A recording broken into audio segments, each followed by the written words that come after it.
कहानी की शुरुआत होती है 2049 से। इस दौरान हम ऑस्टिन नाम के एक आदमी को रिसर्च सेंटर में अकेले बैठे खाना खाते हुए देखते हैं। सिवाय कंप्यूटर और टीवी जैसे कुछ डिवाइसों के अलावा उसके पास कोई नहीं। दरअसल आज से कुछ महीने पहले पृथ्वी पर गलती से जहरीली गैस फैल गई जो इतनी भयानक थी कि पूरी दुनिया उसकी चपेट में आ गई। धीरे धीरे समय के साथ यह इंसानी प्रजाति पर भी असर करने लगी और वे एक एक करके कम होते चले गए। जो कुछ गरीब लोग बचे थे वे पूरी तरह से कब्रिस्तान में बदल गए। लेकिन अमेरिका जैसे शहर जिन्होंने अपने लोगों की फिक्र थी, उन्होंने आखिरी बचे लोगों के लिए एक खास किस्म का प्लेन तैयार किया और कहा कि वे एक नए घर की खोज में निकल रहे हैं। तब तक के लिए उन्हें इसी प्लेन के अंदर रहना होगा। पर एक शख्स ऐसा था जो जाना नहीं चाहता था। वही हमारी आज की कहानी का किरदार है, जो असल में कैंसर से जूझ रहा है। उसने इस धरती पर जन्म लिया, वह यहीं पर मरेगा, औरों की तरह कहीं नहीं भागेगा। उसके पास बेशुमार दौलत थी। अगर वह चाहता तो खुद के लिए पूरा प्लेन भी ले सकता था। लेकिन आज वह अकेला ही अपने इस वीरान जीवन को जी रहा है। अपने ही हाथों से अपने इलाज कर रहा है, खुद के लिए खाना बना रहा है, खुद के हाथों से खा रहा है। ऐसे ही उसकी जिंदगी का हर दिन चलता है। सुबह उठो, दिन भर खाना वगैरह खाओ, फिर पृथ्वी के हालातों के बारे में जानकारी लो और रात होने पर काले बादलों को निहारते हुए सो जाओ। लेकिन आज मैं आपको बता दूं कि ऑस्टिन हमेशा से एक ऐसा नहीं था। उसकी जिंदगी में वह जुनून था जो हर जवान आदमी के अंदर होता है, कुछ करने का, ताकि वह अपने और अपने देश के लिए कुछ कर सके।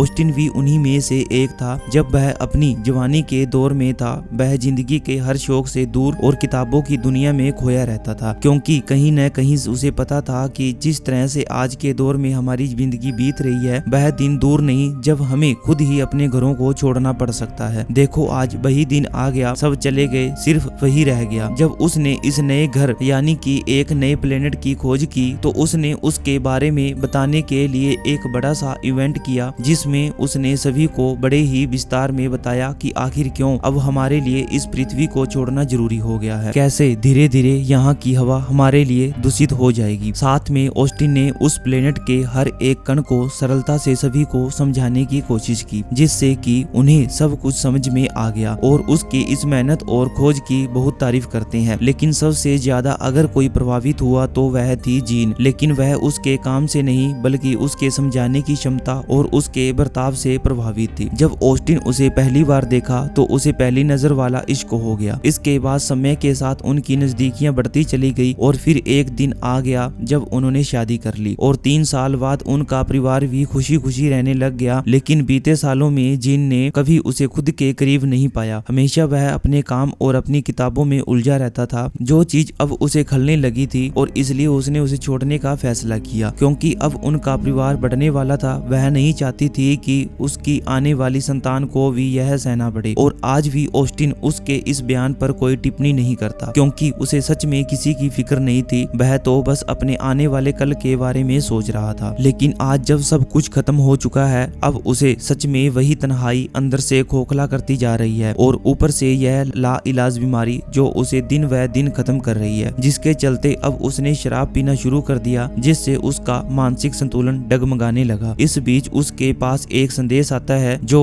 K2 प्लेनेट से आया है। जी हाँ, यही वह ग्रह है जिसकी ऑस्टिन ने खोज की है और अपनी ही कंपनी के कुछ लोगों को वहां पर भेजा है, जिसकी हेड है डॉक्टर सूली, जिसका काम अब पूरा हो चुका है और यही संदेश वे अब धरती पर भेज रहे हैं, लोगों तक पहुंचाने की कोशिश कर रहे हैं। लेकिन किसी से भी उनका कोई कांटेक्ट नहीं हो पा रहा। होगा भी कैसे, क्योंकि धरती तो पूरी तरह से खाली हो चुकी है। पर यह बात उन्हें अभी पता नहीं है। अब जब ऑस्टिन को यह संदेश मिला तो पहले उसे समझ में नहीं आया कि यह कौन है और क्या संदेश दे रहा है। उसकी तबीयत इतनी ज्यादा बिगड़ चुकी है कि उसे अब पिछली कुछ बातें याद ही नहीं रहती। फिर भी उसने बड़ी कोशिश की और तब जाकर उसे याद आया यह तो उसके ही भेजे हुए लोग थे जिन्हें K2 पर जीवन की खोज है या नहीं, यह सुनिश्चित करने के लिए भेजा गया था। लेकिन अब उसे उन्हें यहाँ आने से रोकना होगा, क्योंकि अब इस जगह पर कुछ नहीं बचा। लेकिन अब वह 6 या फिर 7 घंटे बाद ही उनसे संपर्क कर पाएगा, क्योंकि उसके पास इतना बड़ा एंटीना नहीं है कि वह जल्दी से कांटेक्ट कर सके। सब कुछ खराब हो चुका है। उधर डॉक्टर सूली भी अपनी क्राफ्ट में मौजूद सभी लोगों को आगाह करता है उनका कांटेक्ट हो चुका है, पर वह पूरी तरह से सुनिश्चित नहीं है कि उनका मैसेज वहां पहुंचा होगा या नहीं। इस दौरान हम K2 प्लेनेट को देखते हैं, जहां सब कुछ उपलब्ध है, जिससे इंसान की जनजाति दोबारा जन्म जन्म ले सकती है, पर दोबारा जन्म लेने के लिए कोई इंसान भी तो होना चाहिए। न जाने उन लोगों को क्या हुआ जो यहाँ से गए थे, क्या वे जिंदा भी है या नहीं, हमें यह नहीं पता। और जब तक संदेश आया वह कुछ खाने के लिए चला जाता है, लेकिन तभी उसके किचन में आग लग गई, जिससे वह बहुत ज्यादा घबरा गया। पर समय रहते उसने उस आग पर काबू पा लिया। लेकिन यहाँ उसके सामने एक ऐसी चीज आई जिसकी उसने इस जगह पर कभी कल्पना भी नहीं की थी। दरअसल वह एक छोटी बच्ची थी। जी हाँ, इस खून जमा देने वाली ठंड में यह लड़की कहाँ से आई, यही सवाल उसके मन में बार बार आ रहा था। तो वह आखिरकार उससे पूछ ही लेता है कि उसका क्या नाम है और वह कहाँ से आई है, लेकिन वह कोई जवाब नहीं देती। तो ऑस्टिन को लगा कि शायद वह डर रही है, इसलिए उसने उसे थोड़ा समय देने का सोचा ताकि वह थोड़ा रिलैक्स हो जाए। इस बीच उसे ख्याल आया कि समय हो चुका है संदेश वापस देने का। लेकिन जब वह डिवाइस के आगे बैठा तो उसे ख्याल आया कि सिग्नल तो है ही नहीं उसके पास जिससे कि इतनी दूर वह मैसेज भेज सके। तब उसे ख्याल आया कि शायद उसके एंटेना में कुछ दिक्कत आ गई है, इसलिए वह ऊपर जाकर उसकी पोजीशन ठीक करता है। फिर नीचे आकर दोबारा कोशिश करता है, लेकिन इस बार भी कोई प्रक्रिया नहीं हुई है। और इससे वह समझ गया कि यहाँ से कुछ नहीं होगा, उसे किसी ऐसी जगह जाना होगा जहाँ से सही सिग्नल आ सके। इतने में उसे उस लड़की का ख्याल आता है। वह उसके पास गया जो एक ड्राइंग बना रही थी, जिसे देखने के बाद वह समझ गया कि वह न तो बोल सकती है और न ही सुन सकती है, इसलिए उसने खुद की तरह उसका नाम आरिश रख दिया। यही नाम उसने अपनी आने वाली बेटी के लिए सोचा था। खैर उसे तो अब वह कभी मिल नहीं पाई, लेकिन यह वाली आरिश उसे मिल गई जो उसके लिए शायद एक नई जिंदगी लेकर आई है। अब वह कुछ जगहों को देखना शुरू करता है जहां उसे अच्छा सिग्नल मिल सके। इस दौरान उसे एक ऐसी जगह मिल जाती है, लेकिन सबसे बड़ी परेशानी थी आरिश को लेकर। वह न तो उसे छोड़कर जा सकता है क्योंकि यह सफर बेहद लंबा है, न जाने कब तक वह लौटे, और न ही उसे अपने साथ ले जा सकता है क्योंकि बाहर बहुत ज्यादा ठंड है। इसी कशमकश में डूबा था और पूरी रात उसकी तैयारियां भी चलती रही, जिसमें आरिश भी उसका साथ दे रही थी। समय के साथ अब दोनों में अच्छी खासी बन जाती है, इसलिए आखिरी समय पर उसने ठान लिया कि वह उसे अपने साथ लेकर जाएगा, क्योंकि अगर वह साथ रहेगी तो उसकी हिम्मत बढ़ेगी। तो अब सामान वगैरह पैक करके वे दोनों अगले दिन मोटर बाइक से निकल जाते हैं। लेकिन दोस्तों यहाँ से अब कहानी में एक बदलाव आने वाला है। अब जो कुछ भी आपके सामने आएगा वह आपको झकझोर कर रख देगा। चारों तरफ हम बर्फ ही बर्फ देखते हैं। ठंड इतनी थी कि खून जमा दे, लेकिन फिर भी ऑस्टिन आगे बढ़ता जा रहा था। उसके पास समय कम है। रात होने पर दोनों एक जगह पर ठहर जाते हैं क्योंकि ठंड बहुत बढ़ चुकी है। लेकिन उसी दौरान एक हादसा हो जाता है। जिस जगह उन्होंने अपना कैंप लगाया था वहाँ की बर्फ पिघल जाती है, जिससे होता यह है कि दोनों ही पानी के अंदर गिर पड़ते हैं। लेकिन समय रहते ऑस्टिन खुद को और आरिश को बाहर निकाल लेता है। लेकिन अब इनके पास कुछ भी नहीं है, यानी जो कुछ भी जरूरत का सामान था सब कुछ डूब चुका है। अगर कुछ बचा है तो इनके शरीर पर पहने हुए कपड़े, यानी अब आगे का सफर इन्हें पैदल ही तय करना पड़ेगा। लेकिन ऑस्टिन के लिए यह सफर काफी कठिनाइयों से भरा था क्योंकि उसकी तबीयत खराब होने लगी थी। बूढ़ा ऑस्टिन बार बार थक जाता है और वहीं बैठकर आराम करने लग जाता है। यह देखकर आरिश उसे समझाती है कि अगर आप ऐसे ही बार बार रुकते रहेंगे तो हमारा सफर और लंबा हो जाएगा। अगर आप लगातार चलेंगे तो दूरी कम हो जाएगी। यह बातें उसे हौसला देती है, इसलिए वह फिर खड़ा होकर चलना शुरू कर देता है। 2 दिन बीत चुकी हैं, लेकिन अभी भी उनकी मंजिल उनसे दूर है, जिसके कारण ऑस्टिन के शरीर में जान की एक भी बूंद नहीं बची। तभी अचानक वहां बर्फ का तूफान आ जाता है। चारों ओर तेजी से बर्फ उड़ने लगती है, जिससे आरिश का हाथ ऑस्टिन से छूट जाता है, जिससे वह परेशान हो जाता है और चिल्लाते हुए उसे ढूंढने लगता है। उसके चेहरे पर दिख रही बेताबी से हम समझ पाते हैं कि आरिश ने उसकी जिंदगी में क्या प्रभाव डाला। उस समय बाद आखिरकार वह मिल ही जाती है। फिर ये दोनों अपनी मंजिल तक पहुंच जाते हैं, जहां जाकर पहले तो उन्होंने कुछ खाया। फिर ऑस्टिन ने कांटेक्ट करने की कोशिश की, जो कि आखिरकार हो जाता है। अब वह डॉक्टर सूली से बात कर पा रहा था, लेकिन इससे पहले कि वह पृथ्वी के हालातों के बारे में बता पाता,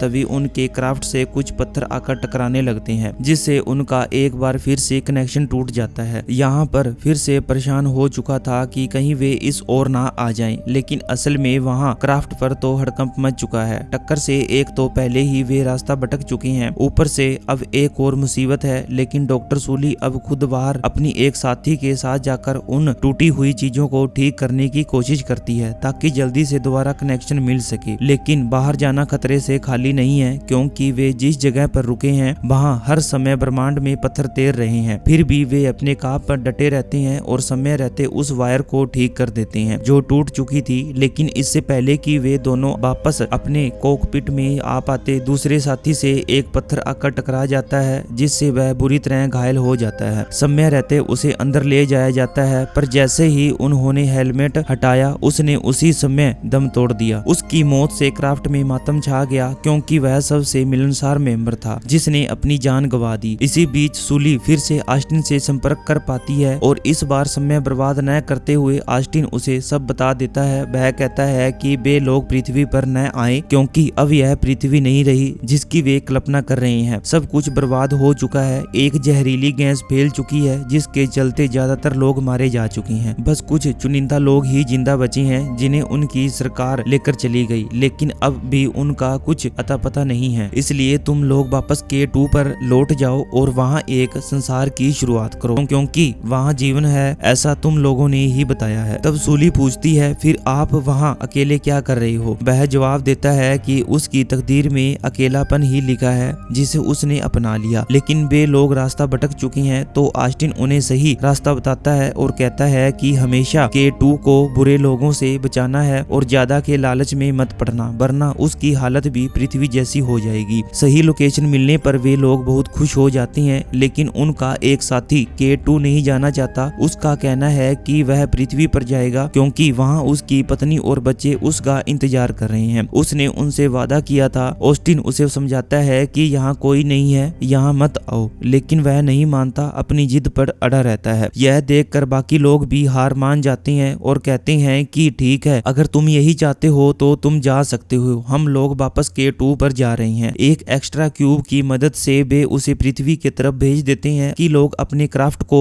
K2 की लोकेशन की तरफ मोड़ देते हैं। इधर अभी भी ऑस्टिन और सूली की बातें चल रही है। वह उसे बताती है कि जब से वह बच्ची थी तब से वह उसका रोल मॉडल रहे हैं, वह उन्हीं की वजह से एस्ट्रोनॉट बनी। बाद में उनकी कंपनी ने उसे मौका दिया इस ब्रह्मांड की खूबसूरती देखने का, इसलिए वह उनका शुक्रिया अदा करना चाहती है। वह यह भी बताती है कि उसकी माँ मिसेज जीन भी उनसे बहुत प्रभावित थी, हमेशा उनके बारे में बात किया करती थी। यह सुनने के बाद ऑस्टिन की जिंदगी मानो थम सी जाती है, उसकी सांसें तेज हो जाती है, लेकिन उसके होठों से कुछ निकल नहीं पाता क्योंकि सब कुछ उसकी आंखें बयान कर रही होती है। जब वह उससे पूछता है कि उसका पूरा नाम क्या है तो वह बताती है कि डॉक्टर सूली आरिस। यह सुनने के बाद मानो उसकी जिंदगी का मकसद पूरा हो गया। लेकिन एक मिनट, फिर वह बच्ची कौन थी? इस सवाल के जवाब के लिए वह बाहर भागता है, लेकिन वहाँ कोई नहीं होता। जी हाँ, वह बच्ची सिर्फ एक कल्पना थी जो ऑस्टिन ने अपने दिमाग में बनाई थी ताकि वह कुछ दिन और जी सके, ताकि उसी बहाने उसकी असली बेटी की जिंदगी खत्म न हो। लेकिन वह पहले ही अपनी बीमारी से मर जाता तो शायद आज यह पूरा क्रू भी यूं ही भटकता रहता और आखिर में मर जाता। लेकिन ऑस्टिन के दिमाग ने आज उनकी जान बचा ली। उसने अपनी बेटी और कई लोगों को एक नई जिंदगी दी। लेकिन क्या कभी आरिश को यह पता चल पाएगा कि जिस दुनिया के आखिरी शख्स से वह बात कर रही थी वह असल में उसका पिता ही था। अब मीलों का फासला था दोनों के बीच, लेकिन खून का रिश्ता उन्हें बार बार जोड़ रहा था। इसी को मुकद्दर कहते हैं। किसी को नहीं पता कि कब, कहां और कैसे कोई हमें मिल जाए। इसी के साथ ही इस मूवी का दी एंड हो जाता है।